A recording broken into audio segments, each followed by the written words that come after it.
se tam hráli, na zvonky si zvonili bim-bam, přišli lidé z dály, pobíhali a chodili sem tam. Je to už 19.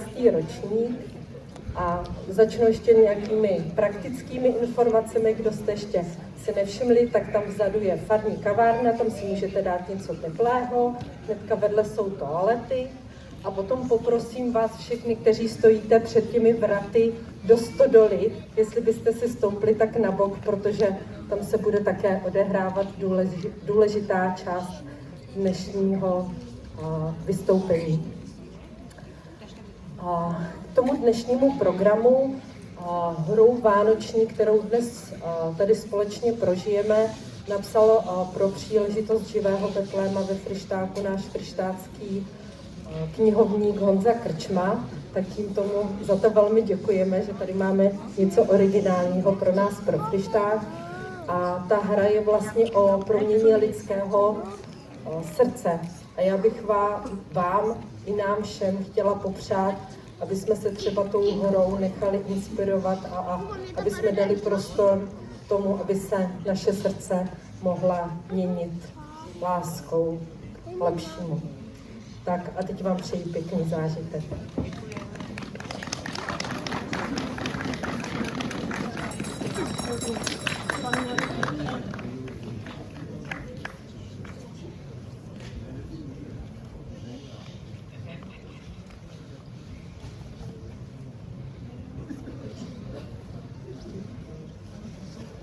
Stalo se v oněch dnech, že vyšlo nařízení od císaře Augusta, aby byl po celém světě proveden soupis lidu. Tento první soupis se konal, když Sýrii spravoval Quirinius. Všichni se šli dát zapsat, každý do svého města. Také Josef se vydal z Galileje, z města Nazareta, do Judska, do města Davidova, které se nazývá Betlém, poněvadž byl z domu a z rodu Davidova, aby se dal zapsat s Marií, která mu byla zasnoubena a čekala dítě. Těmito slovy začíná 2. kapitola Lukášova evangelia, která nám vypravuje o nejúžasnějším zrození v dějinách lidstva, o narození Ježíše Krista.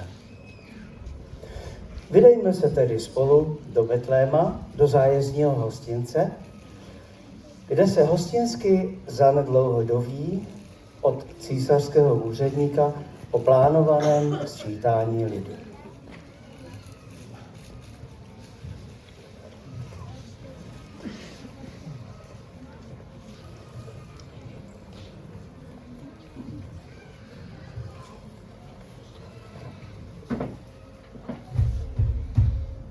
Koho to jsem?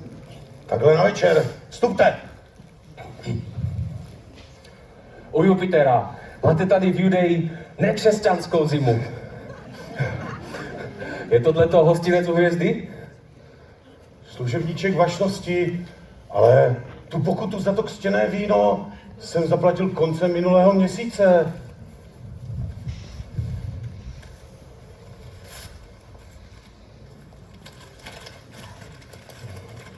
Ano. Podáno 5. novembru se 10 hodin dopoledne v roce 750 od založení říše. Ale kvůli tomu tu vůbec nejsme.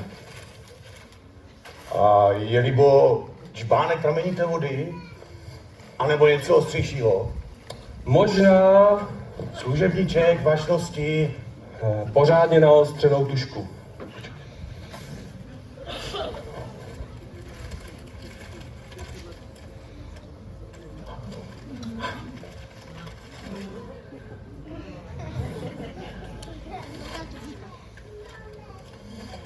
Tímto se všechny tvé pokoje rezervují za účelem letošního sčítání lidu, a to až do odvolání.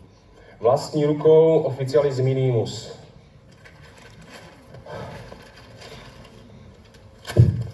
Valé. Valé! Valé! baťáčky, na na na na na na na. Mimo sezónu, na na na na na na na. Postavíme si stáneček z občerstvení a to všechno bude věru a v Jeruzalémě.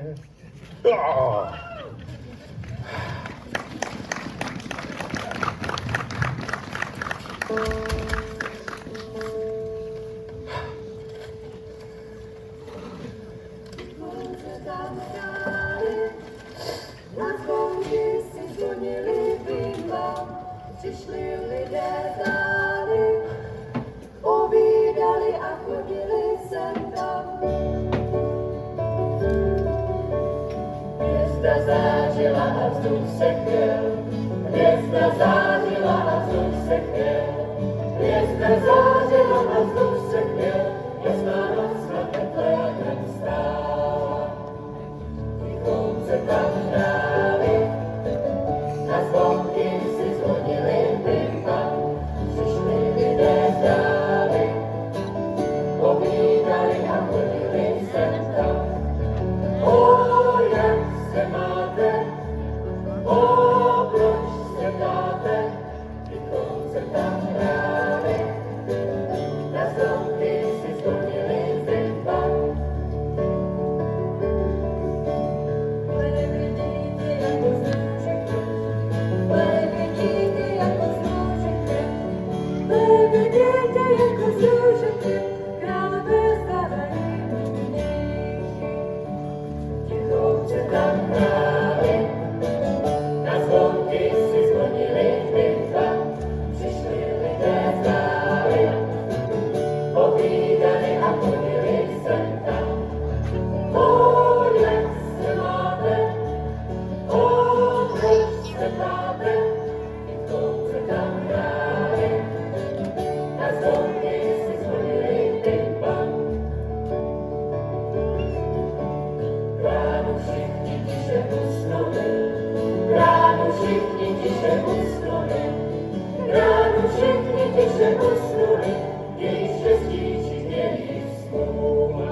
Čas plynul a Hostinský už ubytoval nejednoho poutníka z Davidova rodu. Jednoho dne dorazí také manželé Josef a Marie. Je zřejmé, že Marie bude každou chvíli rodit. Josef proto vkročí do hostince a žádá o střechu nad hlavou.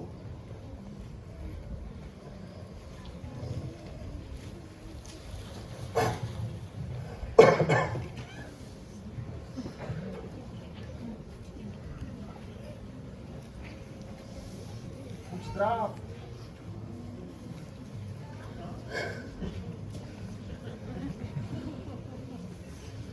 Buď zdrav, dobrý muži. Vydali jsme se do Betléma, abychom se nechali zapsat. Moje manželka brzy porodí. Ubytuj nás, prosím. Poslyšovi. Jsme sice chudí, ale nějaký drobný peníz najdeme. No, slyš. Člověče, jak se vůbec představuješ? To si myslíš, že tady ubytuju celý svět? Že náš vyhlášený hostinec je snad bezedný? Ha! No, víš co? Ale můžu ti z jednou z radostí říct. My totiž už máme dokonale plno. Tak má úcta. Když to říkáš, budíš ti přáno. Já ale musím jít, abych potřeboval plášť pro ženu na okraji vesnice. To mít na svědomí tu ženskou. To tak. Je to sice chátra, kterou bych do svých pokojů nevzal ani omylem. Ale taková stáj je pro ně dost dobrá. A ještě z toho něco kápne. Počkej, chlape, aby si neřekl, že hostinský od hvězdy je nějaký nelida. Něco pro tebe mám. Není to sice hogofogo, ale jíst by se tam dalo z podlahy. Tak pojď.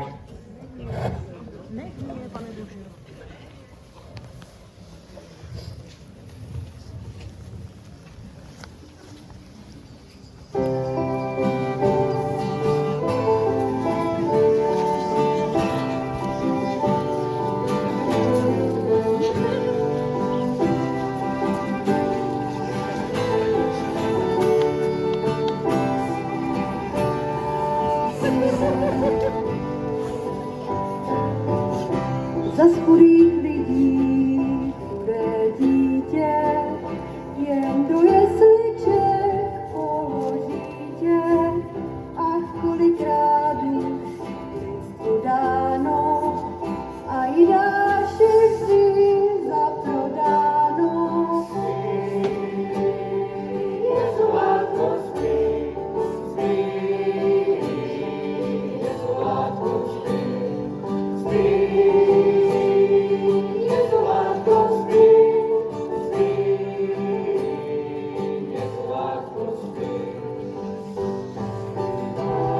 Sladce na tom ceně holé, my dechaníme všichni kolem.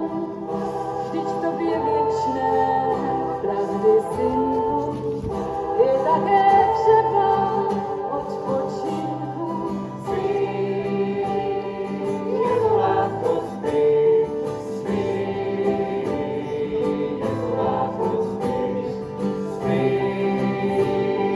Jezuvátko, spí, spí.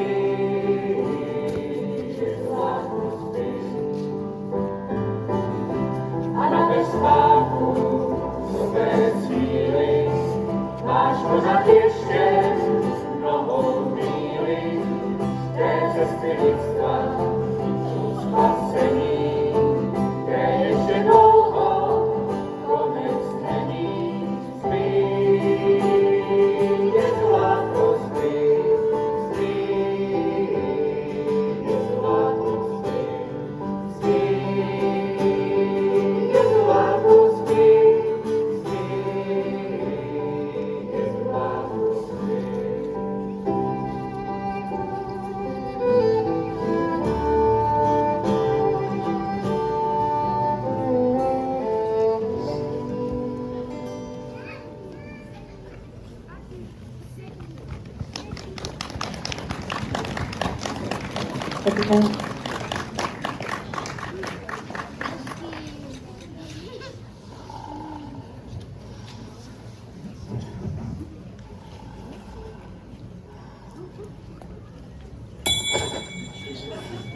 Se tady kurňa zarambaj.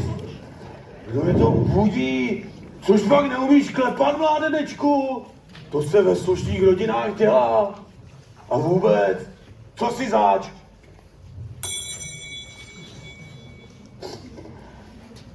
Já jsem anděl a přicházím ti zvěstovat radostnou zprávu. Už jsi slyšel o hvězdě? No, jistě, tohle je hvězda. Hostinec u hvězdy. A to já samozřejmě vím. No. Já mám na mysli jinou hvězdu. Tu, která přichází, aby zvěstovala jeho narození. Hosana! Něco jako nebeský Jan Křtitel. Neznám. No, toho vlastně ještě neznáte. Víš co? Uděláme to jinak. Tak, to je ona. Dobrá, že? Pěkná, pěkná.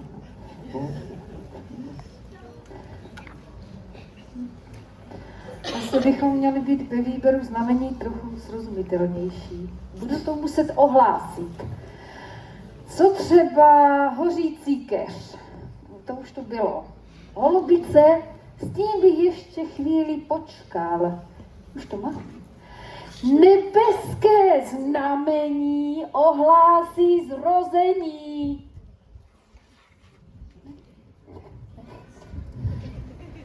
Promiň, už budu muset jít. Mám ještě spoustu vyřizování.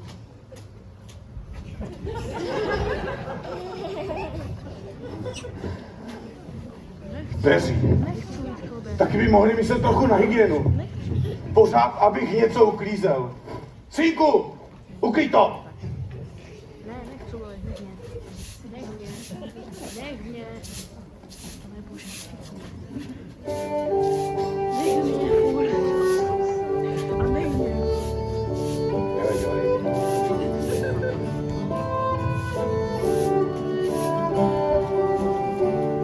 Jdeš.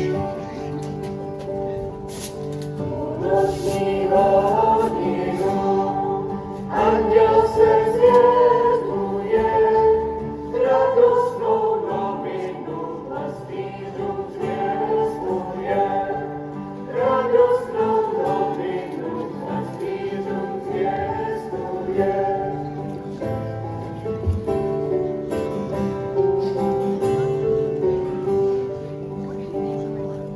Nebes Pána plnil, sliby své zajisté. Kristus se narodil z matičky přečisté. Kristus se narodil z matičky přečisté.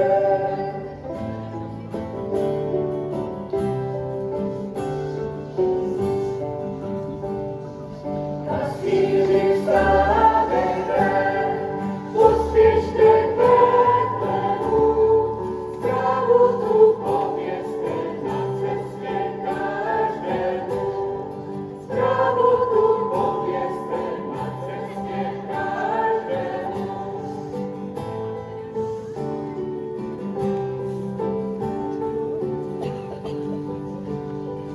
Zvěstuju dějinu, jež se právě stala, půlnoční hodinu počátek svůj dala.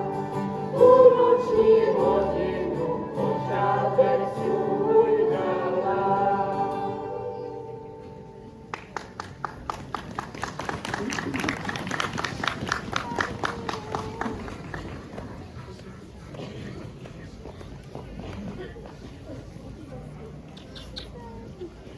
Jak se brzy ukázalo, anděl nelenil a svůj neúspěch v hostinci dokázal napravit.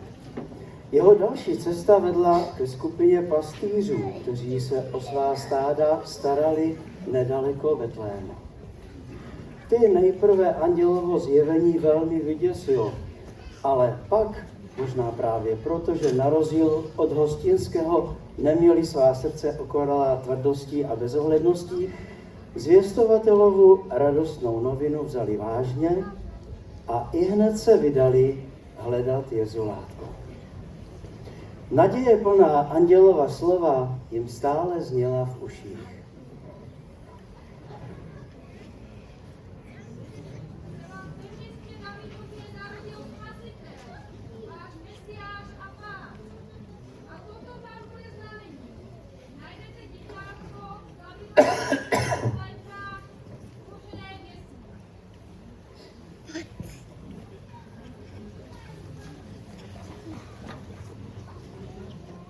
Pane, neměl bys pořádný čbánek vody? Spěchám, abych na vlastní oči viděl toho, o kom naši předkové mluvili už po staletí, našeho spasitele. Spasitele? Tady u nás? Poslíš. A nestřílíš si národ země? Věř tomu nebo ne, ale nám, prostým pastýřům, se zjevil anděl a oznámil nám tu zprávu, na kterou celý národ čeká už po staletí. je tady, v Betlémě. A právě se narodil. Člověče, já mám takovou radost. Bůh ti odplať za tvoji štědrost. Blázen, takového trhana, že si budou v nebi předcházet? No to určitě.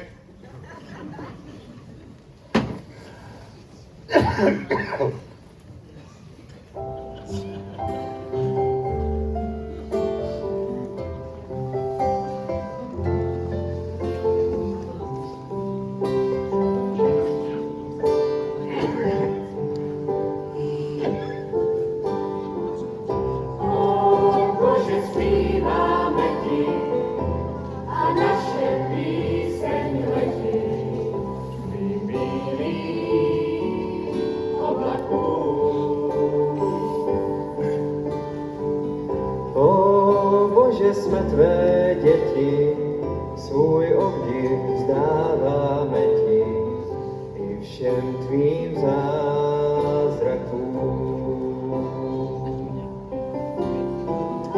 Jsi tvůrcem světa, kde všechno zkvétá.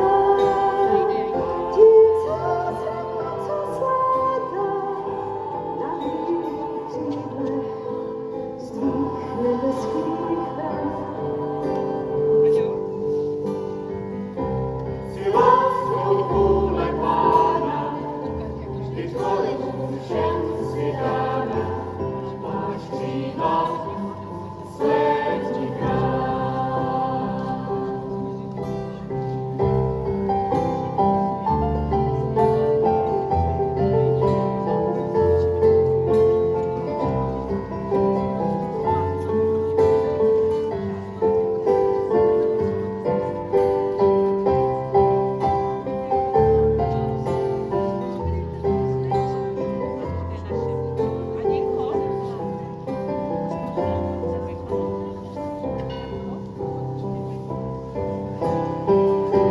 Jsi tvůrcem světa,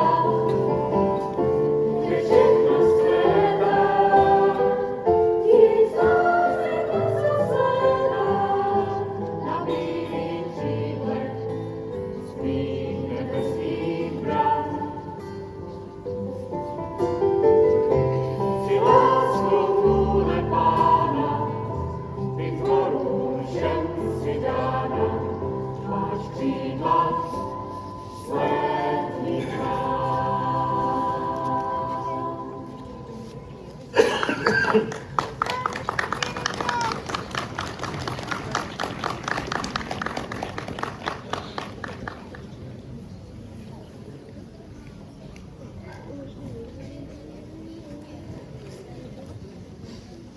Znamení hvězdy nebyl zase tak špatný nápad, jak si roztržitý anděl myslel. Povšimli si ho třeba mudrcové z východu, kteří neváhali a vydali se na tisíce kilometrů dlouhou pouť, aby uctili narozeného krále. Poté, co v Jeruzalémě navštívili Heroda, přivedla je hvězda do Betléma. Zastavila se právě nad stájí, sousedící s hostincem. Aby ze sebe smyli prach a převlékli se do svátečních šatů, ještě než navštíví krále, vstoupili do hostince.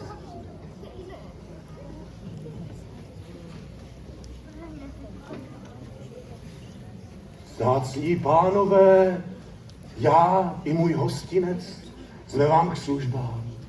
Je to sice místo prostorem malé, ale velké, jsou péčí o hosty, kteří ráčí využít jeho pohostinné náruče.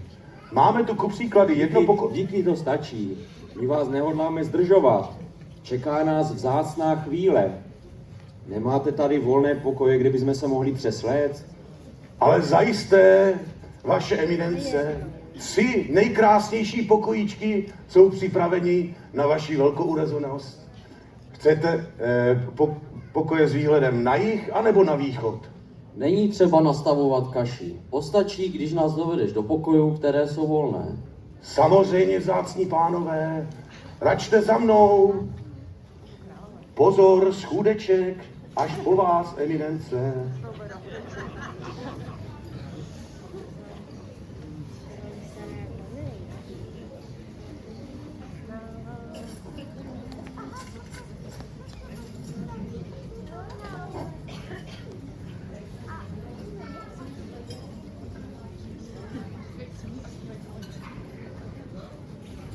Celý měšec šekelů, to je konečně honorace a ne žádní trhani. Jenom za tohle vybílíme pokojíčky, nakoupíme postýlky, no a pak už jen ten Jeruzalém a penízky se jen posypou.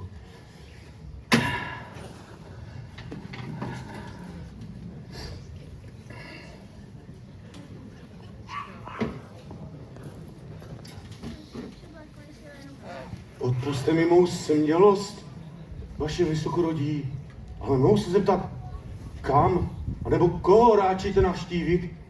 Bude to jistě významná a pozoruhodná osobnost. Jste sice příliš smělí, ale můžeme vám odpovědět. Ve vaší zemi se narodil král. Viděli jsme na východě hvězdu a jdem se mu poklonit.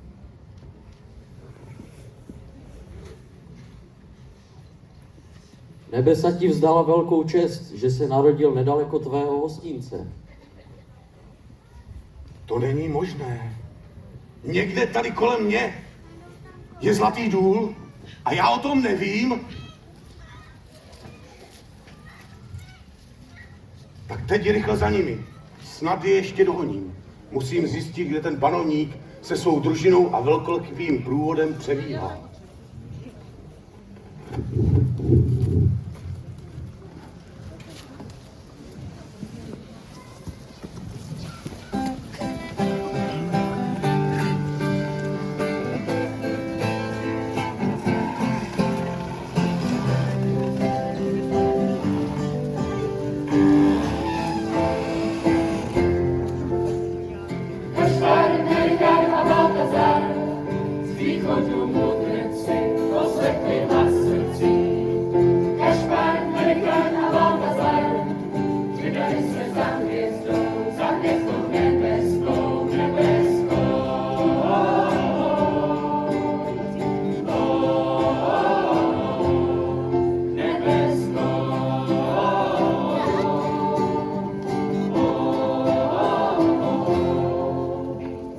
Kašpar, Melikar a Baltazar poklonili se v Betlémě Ježíškovi na země. Kašpar, Melikar a Baltazar dali mu zlato s mirhou a vůni nesmírnou, nesmírnou.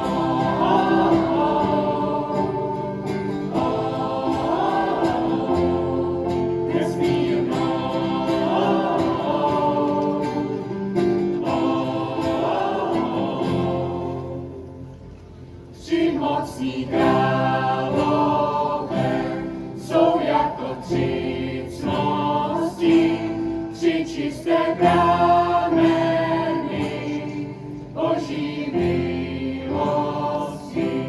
Tři mocní králové jsou jako tři cnosti, tři čisté prameny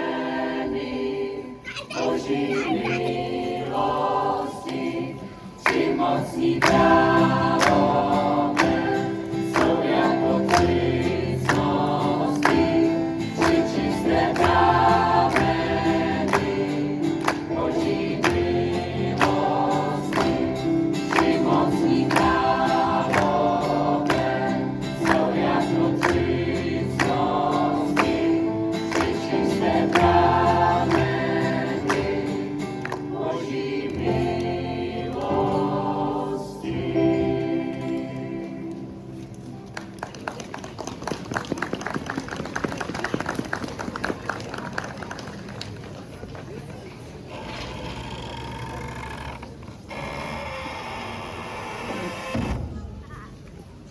Já hlupák. Celý život se honím za pokladem a on ke mně přijde v podobě malého děťátka. Nový život, který jsem svou poštělostí málem zabrousil v samém počátku. Ten klid a ta krása, která z toho všeho září. Pojďte, pokloníme se mu společně.